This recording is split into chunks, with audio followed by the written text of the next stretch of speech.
കേരളം പഴയ ജാതി കേരളം തന്നെയാണ്. അതിൽ നിന്ന് മുന്നോട്ട് കൊണ്ടുപോകാൻ ഇടതുപക്ഷത്തിന് സാധിച്ചിട്ടില്ല.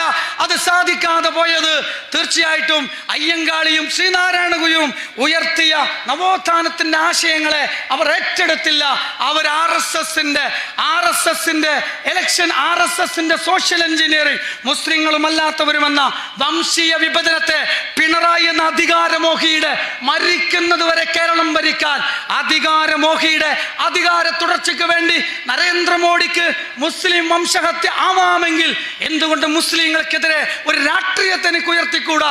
അതുകൊണ്ട് മുസ്ലിങ്ങളും അല്ലാത്തവരും എന്ന രാഷ്ട്രീയം ഹസൻ കുഞ്ഞാലിക്കുട്ടി അമീറിലൂടെ, നരേഷനിലൂടെ രൂപകൽപ്പന ചെയ്യുകയും പിന്നീട് അങ്ങോട്ട് കേരളത്തിൽ RSSന്റെ പോലീസിനെ ഉപയോഗിച്ചുകൊണ്ട് അതങ്ങോട്ട് നടപ്പിലാക്കിക്കൊണ്ടിരിക്കുകയാണ്. അധികാര തുടർച്ചയുണ്ടായേക്കാം, പക്ഷേ ഓർക്കണം, CPM ഉണ്ടാവില്ല.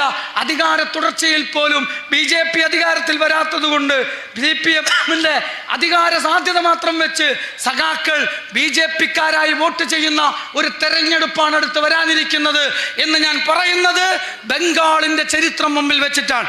ബംഗാളിന്റെ ചരിത്രം മുന്നിൽ വെച്ചിട്ടാണ്. എന്താണ് മുഖ്യമന്ത്രിയുടെ പൊളിറ്റിക്കൽ സെക്രട്ടറി എന്താണ് ബിന്ദുവിനോട് പറഞ്ഞത്? അത്രയധികം 20 മണിക്കൂറോളം പോലീസ് വേട്ടയാടപ്പെട്ടത് എന്തുകൊണ്ടാ?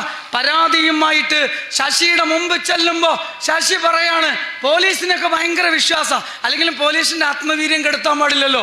അത് ബിന്ദുവിന് എന്ത് സംഭവിച്ചാലും കുഴപ്പമില്ല, അത് ദലിതരല്ലേ, അതുകൊണ്ട് എന്തോ ആയിക്കോട്ടെ. അങ്ങനെ ശശി എന്താ പറഞ്ഞത്? അറ്റൻഡ് ചെയ്തില്ല, അതെടുത്തില്ല. അങ്ങനെ അവരെ പറഞ്ഞു വിട്ടു, പോലീസ് സ്റ്റേഷനിൽ പോയിക്കോറും. മറ്റേ ആള് കോടതിയിൽ പോകാനും പറഞ്ഞു.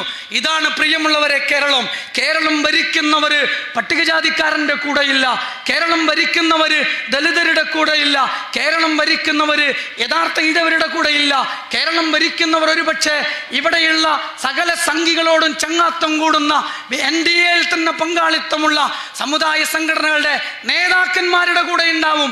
അവരുടെ കൂടെ ഇരുന്ന് സംസാരിക്കും, അവരോട് സഖ്യം ചേരും. പക്ഷേ നമ്മൾ അറിയുന്നു അങ്ങനെയുള്ളവരല്ല യഥാർത്ഥത്തിൽ സമുദായം വേറെ തന്നെയാണ്. RSS നേതൃത്വം കൊടുക്കുന്ന വംശീയ രാഷ്ട്രീയത്തിന്റെ ഇരകളാകാൻ പോകുന്ന സാമൂഹ്യ വിഭാഗങ്ങൾ തിരിച്ചറിയുകയാണ്.